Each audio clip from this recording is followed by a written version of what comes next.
দেখো, আগের ক্লাসে তোমাদের সরলরেখা এবং সরলরেখার বিভিন্ন যে আকার আছে সেই সম্বন্ধে একটা ধারণা তোমাদের দিয়েছি। আজকে দেবো কি সরলরেখার অবিলম্ব আকার বলতে আমরা কি বুঝি। তাহলে দেখো সরলরেখার অবিলম্ব আকারটা কেমন। সেই সরলরেখা অবিলম্ব আকার বলতে আমরা দেখো কি কোন রেখাটার আমরা অবিলম্ব আকার বার করতে চাইছি। আমরা বার করতে চাইছি এই যে এলএম যে রেখাটা, এর অবিলম্ব আকারটা কি হবে। কন্ডিশন হচ্ছে এটাই, ওই রেখাটার উপর যদি বিভিন্ন থেকে একটা লম্ব টানা যায়, যার দৈর্ঘ্য হচ্ছে পি, এবং ওই যে লম্বটা এক্স অক্ষে ধনাত্মক দিকের সঙ্গে যদি আলফা কোণ করে থাকে, তাহলে এলএম রেখাটার অবিলম্ব আকারের সমীকরণটা কি হবে এটা আমরা বার করব। তাহলে দেখো এখানে আমাদের যে ওএন যে রেখাটা অবিলম্বটা টেনেছি সেটা দুটো ত্রিভুজ উৎপন্ন করেছে। একটা হচ্ছে ত্রিভুজ এ ও এন, আর একটা ত্রিভুজ বি ও এন। এই দুটো ত্রিভুজ উৎপন্ন করেছে এ ও এন ও বি ও এন। এই দুটো ত্রিভুজ উৎপন্ন করেছে। তাহলে এ ও এন ত্রিভুজ থেকে আমরা কি পাচ্ছি দেখো, এ ও এন ত্রিভুজ থেকে নিই, তাহলে ও এন বাই ও এ সমান cos আলফা। ওকে, তাহলে ও এর মাপটা কত হবে? ও এর মাপটা হচ্ছে O N by cos alpha মানে বি বাই cos আলফা। একইভাবে বিওএন থেকে আমরা কি পাবো? O N by O B, O N by O B সমান cos pi by 2 minus alpha. অতএব ও এন মানে বি বাই ও বি সমান sin আলফা। অতএব ও বি সমান P by sin alpha, O B সমান P by sin alpha. তাহলে O A সমান P by cos alpha, O B সমান P by sin alpha. অর্থাৎ দেখো এক্স অক্ষ থেকে এ অংশ চিহ্ন করেছে, ওয়াই অক্ষ থেকে ও বি অংশ চিহ্ন করেছে। এক্ষেত্রে আমাদের যেটা মূল দরকার সেটা হচ্ছে তোমাদের এক্ষেত্রে যেটা দরকার বিলম্ব আকারটা আমার চাই। এবার এই যে দুটো পেলাম, দেখো এক্স অক্ষে ছেদাংশ পেলাম, ওয়াই অক্ষে ছেদাংশ পেলাম। তাহলে এক্স অক্ষে ছেদাংশ আকারে তাহলে রেখার সমীকরণ আমাদের কাছে কি আছে? X by O A plus Y by O B সমান 1। এটা হচ্ছে ছেদাংশ আকারে কোনো রেখার সমীকরণ। তাহলে আমরা এখান থেকে বলতে পারি দেখো এক্স বাই ও এর মানটা কত? P by cos alpha plus Y by P by sin alpha সমান 1। তাহলে এখানে লেখা যাবে X cos alpha plus Y sin alpha সমান পি। এটা হচ্ছে তোমার রেখাটার অবিলম্ব আকার। এই যে এলএম রেখাটা টেনেছি সেই রেখাটা অবিলম্ব আকার। তাহলে আমাকে যদি কোনো রেখাকে অবিলম্ব আকারে প্রকাশ করতে দেয় তাহলে সেক্ষেত্রে আমরা কি করবো? দেখো কোন রেখার সমীকরণ দিল সে রেখা আমাদের অবিলম্ব আকারে প্রকাশ করতে বললো, সেক্ষেত্রে আমরা কি করব? রেখাটা দিয়েছে x plus by plus c সমান 0। এই রেখাটা আমাদের অবিলম্ব আকারে প্রকাশ করতে হবে।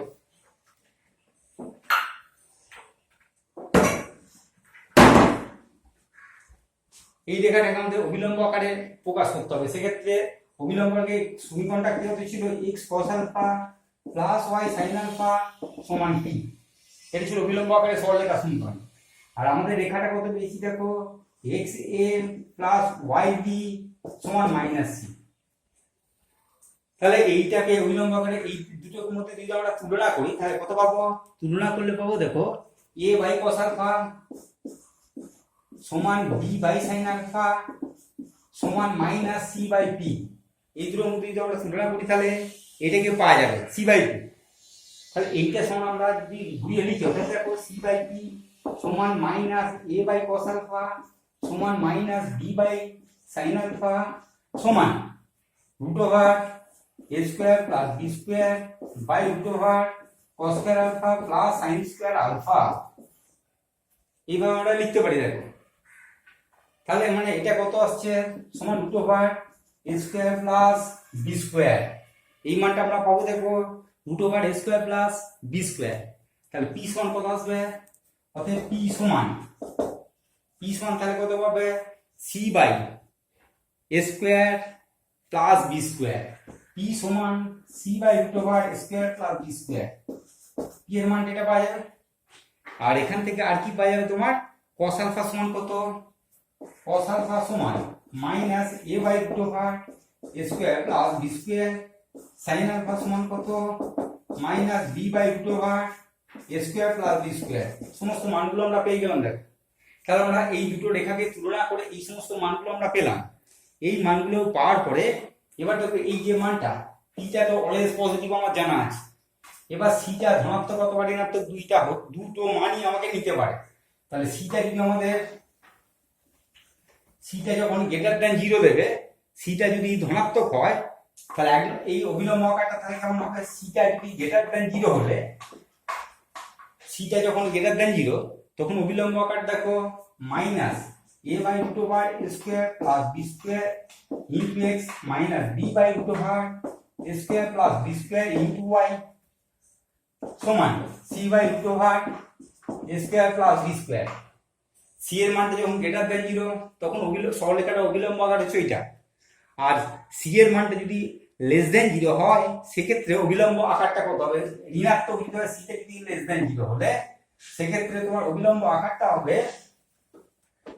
a by root over a square plus b square x plus b by root over a square plus b square y সমান minus c by root over a square plus b square. তাহলে theta হচ্ছে less than 0 একটা হতে পারে, আর সিটা হচ্ছে greater than 0 একটা হতে পারে। গ্রেটার দ্যান 0 ক্ষেত্রে এটা অভিলম্ব আকার, লেস দ্যান 0 ক্ষেত্রে এটা অভিলম্ব আকার। তাহলে অভিলম্ব আকার বার করতে গেলে আমাদের তাহলে কি করতে হচ্ছে? অভিলম্ব আকার বার করতে গেলে ax plus by plus c সমান 0। এই রেখার অভিলম্ব আকার বার করতে গেলে আমরা করব কি ax প্লাস by সমান মাইনাস c। এবার দেখো ax by root over square plus b square plus minus করে দাও, এখানেও plus minus by by root over square plus b square সমান minus c by root over square plus b square plus minus করে দাও। তাহলে x এর সহগ square y এর সহগ স্কয়ার তাদের সমষ্টি যে বর্গমূল, সেই বর্গমূল দিয়ে প্রতিটা পদকে ভাগ করে দিলে আমরা কি পেতে পারি? আমরা পেতে পারি কি না কোন সরলরেখার অভিলম্ব আকার পেতে পারি।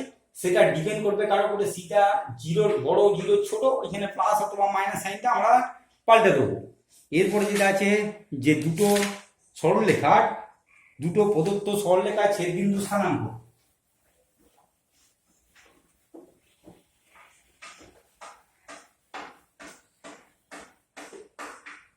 দুটি রেখার ছেদবিন্দু স্থানাঙ্ক, দুটি রেখার ছেদবিন্দু স্থানাঙ্ক আমরা এমনি বার করতে পারবো যদি দুটো রেখা দিয়ে দেয়। ধরো a1x plus b1y plus c1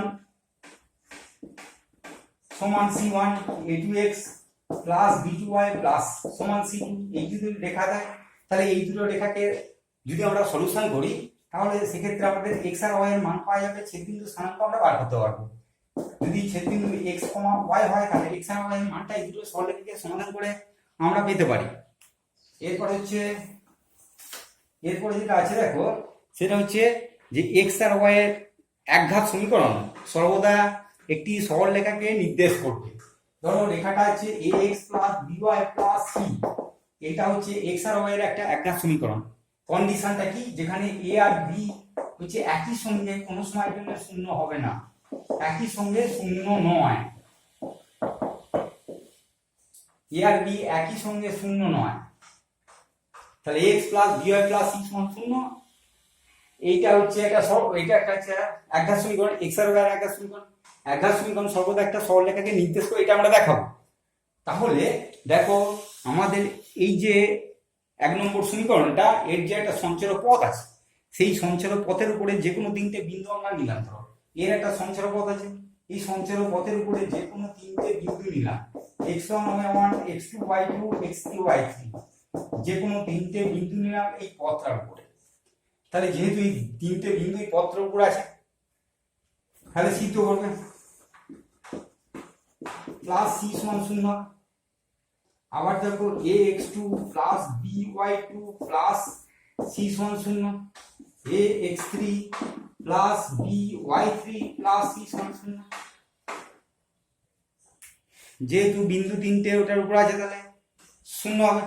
তাহলে এবার যদি আমরা এই দুটোকে সমাধান করি, এটা হলো 1 2 3, 2 আর 3 কে যদি আমরা সমাধান করি তাহলে কত পাবো? দেখো 2 আর 3 থেকে আমরা কি পাবো? 2 আর 3 থেকে কি পেতে পারি আমরা? এখান থেকে আমাদের সমাধান করে দিচ্ছি 2 আর 3 a by b by c by abc এর মানটা আমরা এখান থেকে বার করতে পারবো। তাহলে a বাই করলে কত হবে? y2 minus y3, b by করলে x3 minus x2, c C by করলে x2y3 মাইনাস x3 y2। তাহলে দেখো 2 আর 3 কে আমরা সমাধান করেছি, সমাধান করে এই যে মানগুলো আমরা পেলাম a by b by c by এই তিনটের মানকে আমরা পেলাম।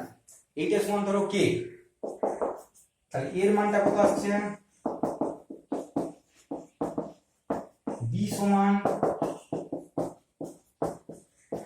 c সমান k into x2y3 minus x3y2। তাহলে এখান থেকে দেখো a b c এর মানটা পেয়ে গেলাম।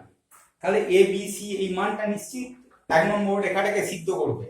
তাহলে 1 নম্বর ইকুয়েশনে যদি আমরা এই মানগুলো বসিয়ে দিই তাহলে কেমন আসবে দেখো, k into x1 y2 minus y3 plus k into y1 x3 minus x2 plus k into x2 y3 minus x3 y2 সমান 0। এই সমীকরণটাকে পেলাম। এই সমীকরণটাকে যদি আমরা সমাধান করি মানে সরল করার পর তুমি দেখতে পাবে এটা আসছে যে x1 into y2 minus y3 plus 1 2 3 x1 into y2 minus y3 plus x2 into y3 minus y1 plus x3 into y1 minus y2 সমান 0। এই সমীকরণটা পাবো। এইটা কিসের সমীকরণ?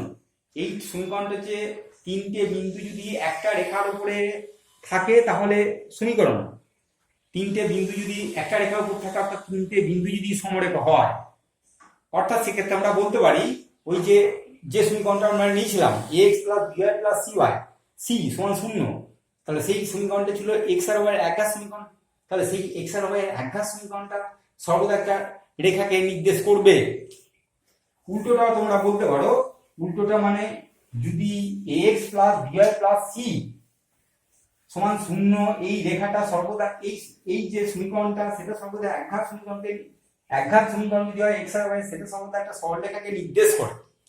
উল্টোটা কি হবে? উল্টোটা হবে যে কোনো সরলরেখার সমীকরণ সর্বদা x আর y এর একঘাত সমীকরণ হয়। x আর y এর সর্বদা একঘাত সমীকরণ হয়, যে কোনো সরলরেখার সমীকরণ সর্বদা x আর y এর একঘাত সমীকরণ হবে। এরপরে দেখো দুটো সরলরেখা সমীকরণ, একটা যে কোনো একটা রেখার সমীকরণ আমরা বার করব, সেটা কি বলছে যে দুটো প্রদত্ত সরলরেখা তোমাকে দিয়ে দেওয়া হয়েছে, সেই বিন্দু দিয়ে যাচ্ছে এমন একটা রেখার সমীকরণ বার করো। তাহলে a1x plus b1y plus c1 সমান 0, a2x plus b2y plus c2 সমান 0। এই দুটো সরলরেখার ছেদবিন্দু আমি ধরো এরকম দুটো সরলরেখা আছে, এই দুটো সরলরেখার ছেদবিন্দু দিয়ে যাচ্ছে এরকম একটা সরলরেখার সমীকরণ তোমাকে নির্ণয় করতে দেওয়া হয়েছে। এরকম একটা সরলরেখা আছে, এই একটা সরলরেখা আছে, এই দুটো সরলরেখার ছেদবিন্দু দিয়ে যাচ্ছে এরকম একটা সরলরেখার সমীকরণ তোমাকে 3 নম্বরটা নির্ণয় করতে হবে। 1 আর 2 তোমাকে বলে দেওয়া আছে, ধরো 1 নম্বরটা 2 নম্বরটা তোমাকে জানিয়ে দেওয়া আছে। 1 আর 2 এর ছেদবিন্দু দিয়ে যাচ্ছে এরকম একটা রেখার সমীকরণ তোমাকে নির্ণয় করতে হবে। সেক্ষেত্রে সমীকরণটা কেমন হবে? প্রথম রেখা প্লাস k ইনটু দ্বিতীয় রেখা সমান 0। অর্থাৎ দেখো তাহলে আমরা প্রথমেই ছেদবিন্দু স্থানাঙ্কটা আমরা বার করে নেবো, এই দুটো সমীকরণকে সমাধান করে ছেদবিন্দু স্থানাঙ্কটা বার করে নেবো। তাহলে এই ছেদবিন্দু দিয়ে যাচ্ছে এরকম একটা সরলরেখার সমীকরণ কত হবে? প্রথম সমীকরণ প্লাস k ইনটু দ্বিতীয় সমীকরণ সমান 0। ও x আর y এর মান তো তুমি অলরেডি পেয়ে গেছো, সেখান থেকে k এর মানটা আমরা পেয়ে যাবো যদি পাস করি এই দুই বিন্দুটা দিয়ে। k এর মানটা বেরিয়ে গেলে আবার পুনরায় k এর মানটা বসিয়ে দিয়ে সরলরেখাটা সমীকরণ চলে আসবে। এখানে কন্ডিশনটা কি? k এর মানটা 0 নয় কিন্তু আর ইনফিনিটি নয়, 0 ইনফিনিটি হবে না, কিন্তু k এর মানটা 0 ইনফিনিটি এই দুটো শর্তে ছাড়া কিন্তু k এর মানটা কিন্তু 0 নয় ইনফিনিটিও নয়। তাই দুটো সরলরেখা ছেদবিন্দু দিয়ে যাচ্ছে এরকম একটা সরলরেখার সমীকরণ বলতে আমরা এই সরলরেখার সমীকরণটাকে বোঝাবো। এবার দেখো তিনটে রেখা সমবিন্দু গামী হওয়ার শর্ত কি? তিনটে রেখা সমবিন্দু, তিনটি রেখা সমবিন্দু গামী হলে হবে কি শর্তে? তাহলে তিনটে রেখা ধর তোমাকে দিয়েছি a1x plus b1y plus c1 সমান 0। a2x plus b2y plus c2 সমান 0, a3x plus b3y plus c3 সমান 0। এই দুটো একটা বিন্দু দিয়ে পাস করবে। কি হবে তাহলে তোমার কাজটা কি হবে, এই দুটোকে সমাধান করো। এই দুটোকে আমরা প্রথমে সমাধান করব। সমাধান করে কি পাবো, x পাবো y পাবো। এই দুটোকে সমাধান করে x আর y এর মান পাবো। এই x আর y এর মানটা যদি আমরা 3 নম্বর সমীকরণে বসিয়ে দিই, এই x y এর মানটা আমরা 3 নম্বর সমীকরণে বসাই, তাহলে x এর মান পেলাম আলফা, y এর মান পেলাম বিটা। এই আলফা বিটা মানটা এখানে বসাবো, b3 বিটা প্লাস c3 এই মানটা যদি 0 দেয় তাহলে বলবো যে তিনটে রেখা একটা বিন্দু দিয়ে পাস করবে। তাহলে আমাকে যখন তিনটে রেখাকে সমবিন্দুগামী দেখাতে দেবে তখন আমরা প্রথম দুটো সমীকরণকে সলিউশন করব। সলিউশন করে x এর মান পাবো, ধরো আলফা পেলাম বিটা পেলাম, এই আলফা বিটা মানটা 3 নম্বর সমীকরণে লেফট হ্যান্ড সাইডে বসাবো। লেফট হ্যান্ড সাইডে বসিয়ে যদি আমরা রাইট হ্যান্ড সাইড 0 পাই তাহলে বলবো তিনটে রেখা একটা বিন্দু দিয়ে পাস করবে। তিনটে রেখা একটা বিন্দু দিয়ে যাবে এইটা আমরা দেখাতে পারবো। ঠিক আছে, তাহলে দেখো সরলরেখা যে প্রথম চ্যাপ্টার যেটা ছিল, প্রথম চ্যাপ্টারের যে অংশটা সরলরেখা যেখান থেকে শুরু হয়েছে তার যে থিওরির অংশটা সেটুকু যা ছিল মোটামুটি আমি তোমাদের কাছে ব্যাখ্যা করে দিলাম। ঠিক আছে, এরপরে ক্লাসে তোমাদের যে প্রবলেমগুলো আছে টেক্সটে এই সংক্রান্ত যে সমস্ত প্রবলেমগুলো আছে সেই প্রবলেমগুলো নিয়ে আমরা আলোচনা করব।